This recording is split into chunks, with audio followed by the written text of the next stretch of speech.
Чиста магистрала, без полицијски сирени, ниту сообраќаен метеж. Ништо не ги спречи разбойниците на Халк банка за кратко време да се засолнат по вооружената плячка во понеделникот. Само на неколку метри од разбойништвото имале избор дали да продолжат по Скопската обиколница или кон Блацепа на Косово. На неполн километар од местото каде што се наоѓаме Вражи вир, се наоѓа косовската граница. Ако разбойниците имале идеја да ја напуштат Македонија преку граничниот премин, најверојатно им требало само да ги сменат регистарските таблички и безбедно да заминат од државата. Од банката велат дека парите на штедачите се безбедни, но што е со стресот на вработените?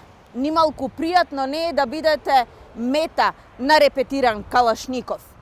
Од целава оваа ситуација, барем според истрагата на полицијата и обвинителството која не е стигната и после 3 дена до никаде, најбезбедни се криминалците.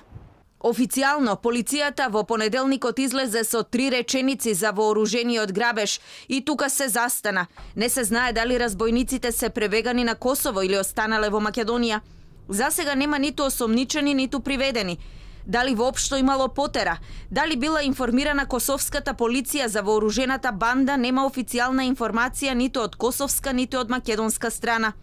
Критичниот ден по плячката во Визбегово немаше посебна раздвиженост на полицијата.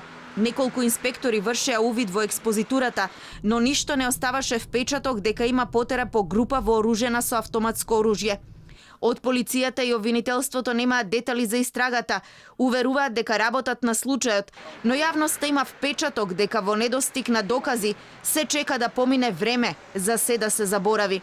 Ова не е прв вооружен грабеж во Визбегово.